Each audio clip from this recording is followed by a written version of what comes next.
Comebacks बहुत सारे हम लोगों ने देखे क्रिकेट मैचेस में, ठीक है ना। और उन मैचेस में हमने ये देखा कि कभी जो है वो पलड़ा एक तरफ भारी होता है, कभी एक तरफ झुक जाता है, कभी एक तरफ झुकता है, कभी एक तरफ भारी हो जाता है। लेकिन पाकिस्तान इंडिया के मैच के बारे में हम जब भी बात करते हैं, अगर आज तक पाकिस्तान इंडिया ने कुछ 20-25 मैचेस खेले होंगे एक दूसरे के ख़िलाफ़, तो उसमें से गारंटीड 20 मैचेस जो होंगे वो इसी तरीके के टक्कर के टांके कांटे के हुए होंगे कि जिसके अंदर आप एक सेकंड 2 ओवर्स में आपको लगता है कि पाकिस्तान की टीम ऊपर है, उसके 2 ओवर्स के बाद आपको लगता है कि इंडिया की टीम ऊपर है, फिर 2 ओवर्स पाकिस्तान, फिर 2 ओवर्स इंडिया। और इतना कोई ख़तरनाक किस्म का मैच जो आज हुआ वो हम सब ने देखा। और क्या कमबैक किया है इंडिया ने भाई साहब। मैं कहता हूँ कि यार कहाँ कहाँ से बात शुरू की जाए, कहाँ से लेके कहाँ आई जाए। सबसे पहले स्टार्टिंग से बात करते हैं कि जो सबसे पहले जो टीम इंडिया की तरफ से बैटिंग हुई, डेफिनेटली सबको ये पता था कि ये पिचेस जो हैं, ये वाली जो पिच पर्टिकुलर है, ये बहुत ज़्यादा ख़तरनाक होने वाली है बैटर्स के लिए। और इंडिया की स्ट्रेंथ हमेशा से बैटिंग ही मानी जाती है, और उसी के ऊपर पूरा गेम डिपेंडेंट था।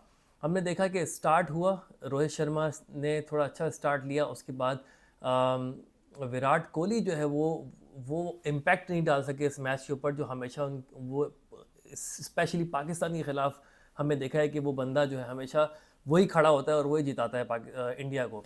लेकिन वो कुछ कर नहीं सके। अच्छा, उसके बाद जो है जितने भी बैट्समैन आए हैं उन्होंने बहुत ही ऑर्डिनरी क्रिकेट खेली है, जो कि बिल्कुल बिलो द लेवल बैटिंग की है, जो कि आप टीम इंडिया से एक्सपेक्ट नहीं करते। आप आईपीएल में इतना कुछ करके आए हो, ऊपर से आपकी इतनी हाइप है और आप इतना ज़्यादा अपने आप को रैंक करते हो कि टॉप प्लेयर्स में रैंक करते हो, लेकिन किसी ने भी उस मार्क को छुआ नहीं सिवाय ऋषभ पंत के। अब आप ये देखो कि ऋषभ पंत बंदा जो है वो अपनी ज़िंदगी से लड़ कर आया है।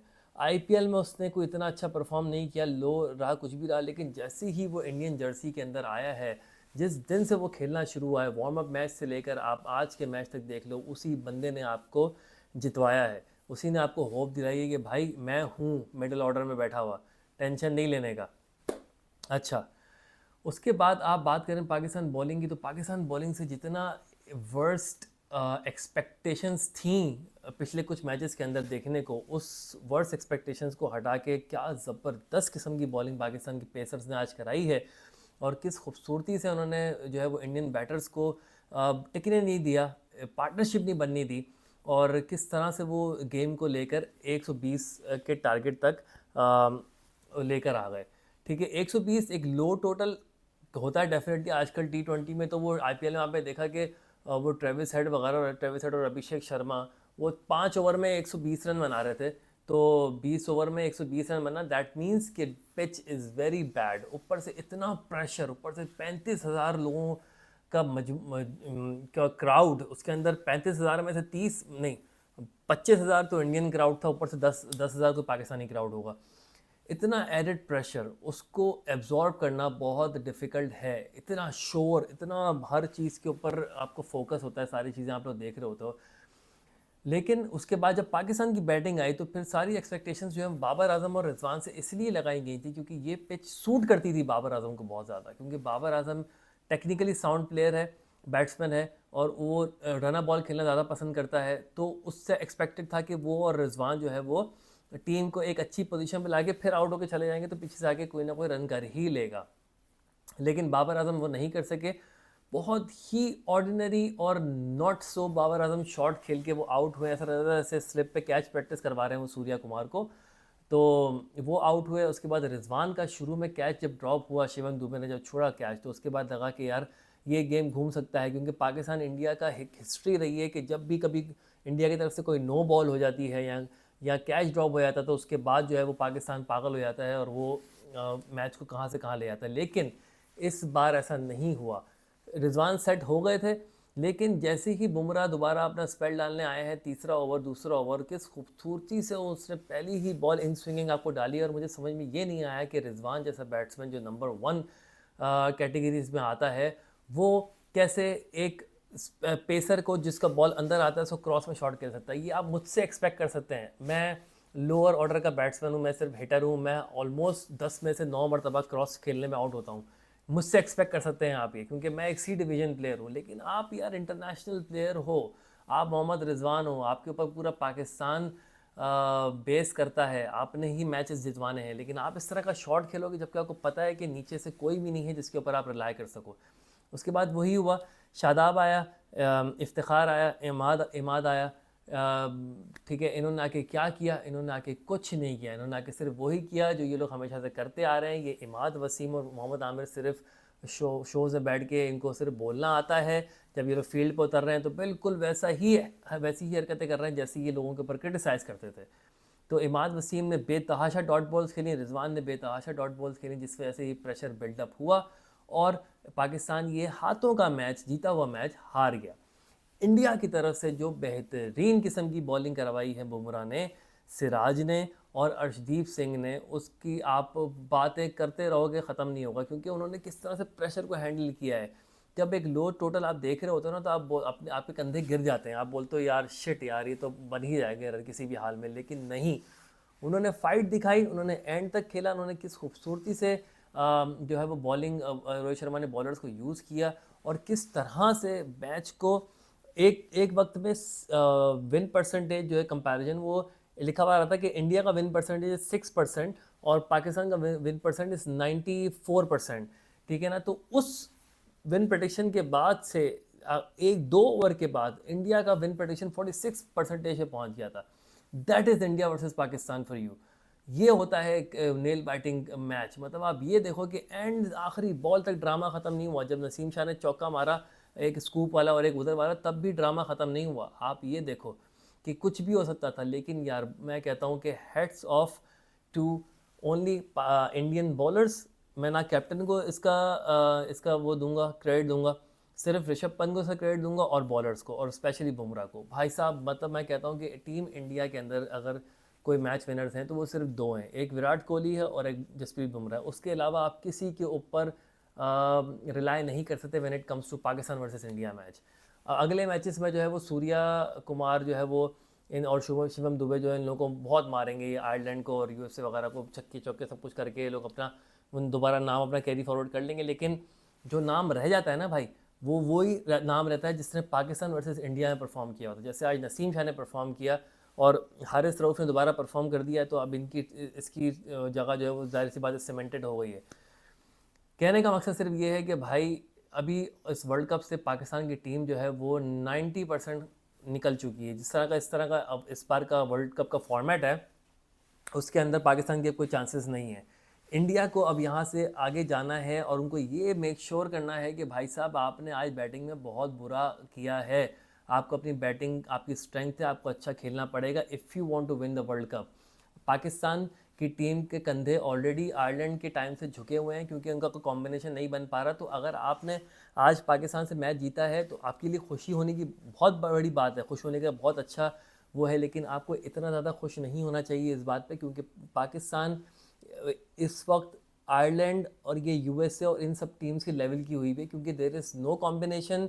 रिटायर्ड प्लेयर्स वापस आए हैं, पॉलिटिक्स से घेरा हुआ है, दोस्ती यारी का कल्चर चल रहा है, ओल्ड स्कूल क्रिकेट खेली जा रही है, किसी किस्म का कोई प्लान नहीं है, कुछ नहीं है। किसी भी टाइम पे एक रात पहले बैठे के आपस में डिस्कस होकर बोलता है कि भाई मैं कल ओपनर जाऊंगा, मैं कल ओपनर जाऊंगा। तो आप ये बात याद रख लो कि ये वो पाकिस्तान टीम नहीं है जिससे आप पहले खेलते आए हो, ठीक है ना। ये एक बहुत ही लो लेवल की इस वक्त पाकिस्तानी क्रिकेट की टीम हुई हुई है, जिसको पता नहीं कोई सही करेगा कि ये आगे चलती रहेगी ऐसी, क्या पता अगले वर्ल्ड कप में भी आप इन्हीं चेहरों को देखें। लेकिन बहुत बड़े बड़े डिसीजंस लेने पड़ेंगे पाकिस्तान पीसीबी को। उन बड़े बड़े डिसीजंस में से आपको इफ्तिखार को फारिग करना पड़ेगा, आपको आज़म को फारिग करना पड़ेगा, इमाद वसीम को बोलना पड़ेगा कि वापस अपनी रिटायरमेंट लो और निकलो, और मोहम्मद आमिर को भी शायद आप खैरबाद कर दो। और जो नए लड़के जो पागलों की तरह अपने आप को पिसवा रहे हैं गर्मियों में, अपनी जॉबें छोड़ के कुछ सैलरीज पे जो है वो डोमेस्टिक क्रिकेट खेल खेल के अपने आप को मनवाना चाह रहे हैं, उनको खिलाओ, उनको उनके ऊपर खर्च करो, उनके ऊपर इन्वेस्ट करो। ये उस्मान खान को बोलो तू वापस दुबई जा, पता नहीं क्या करके आया था तूने, जब से आया हुआ तूने कोई एक इनिंग में कुछ नहीं करके दिखाया, पता नहीं क्यों, किस बेसिस पे तुझे लाया गया भाई, क्या तेरे पीछे पौआ है, क्या चक्कर है। यहाँ तो तू वही फिर जी हुजूरी करने वाला बंदा है, इस टीम के अंदर है, ठीक है। तो समझ नहीं आ सकता कि अब इस पर क्या करना चाहिए। फ़खर जमान भाई साहब जो कि बिग मैच विनर प्लेयर हैं, उन्होंने एक छक्का मारा, चौका मारा, उसके बाद टिक जाओ, सुकून से खेल लो, जिम्मेदारी ले लो, आगे थोड़ा सा टीम को सपोर्ट करो। नहीं, पागलों वाली शॉर्ट बॉल आ जाए तो पाकिस्तान के बैट्समैन की हवाइयाँ ही उड़ जाती हैं। और हार्दिक पांड्या जो है ना यार, मैं कहता हूँ बंदा, मैं भी इंक्लूडेड था उन फैंस के अंदर जब मुंबई इंडियंस का कैप्टन इसको बनाया गया था, तो मैंने इसको बहुत बैश किया था, मैंने भी बहुत बोला था कि अबे यार क्या ये वो, लेकिन हार्दिक पांड्या ने इतनी जो उसके ऊपर क्रिटिसिज्म हुई थ्रू आउट आईपीएल, ऊपर से इसकी जो गर्लफ्रेंड प्लस स्लैश वाइफ के साथ जो कि प्रॉब्लम्स इसके हो रहे हैं, उसके बावजूद वर्ल्ड कप का मैच पाकिस्तान के साथ खिलाफ खेलने आने के बाद जिस तरह की बॉलिंग है, उसने जिस तरह की परफॉर्मेंस की है, भाई heads off to you Hardik Pandya.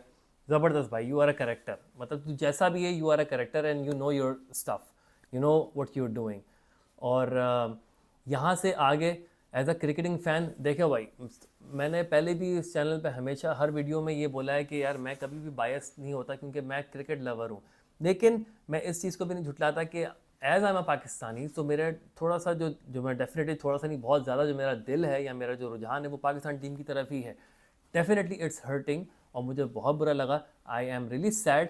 लेकिन आई ट्रस्ट मी और not, I am equally happy for team India कि जिस तरह से उन्होंने कम बैक किया है, क्योंकि उनका एक पूरा प्रॉपर स्ट्रगल दिखता हुआ आ रहा है, एक प्रॉपर तरीका दिखता हुआ आ रहा है। लेकिन टीम इंडिया के अंदर भी अभी भी प्रॉब्लम्स हैं, और वो वही प्रॉब्लम्स हैं जो समहाउ पाकिस्तान के अंदर हैं कि आप यंगस्टर्स को इतना आईपीएल में खिलाते हो, सब कुछ करते हो, लेकिन जब आप बड़े मैचेस में आते हो तो आप सारे यंगस्टर्स को बिठा देते हो और आप सिर्फ जो है वो अपनी एक्सपीरियंस टीम के साथ ही खेलते हो। सो मुझे ये समझ में नहीं आता कि वाई इन्वेस्टिंग ऑन देम अगर आपने खिलाना ही सबको वही है जो कि पहले से आपके साथ खेलते हुए आ रहे हैं।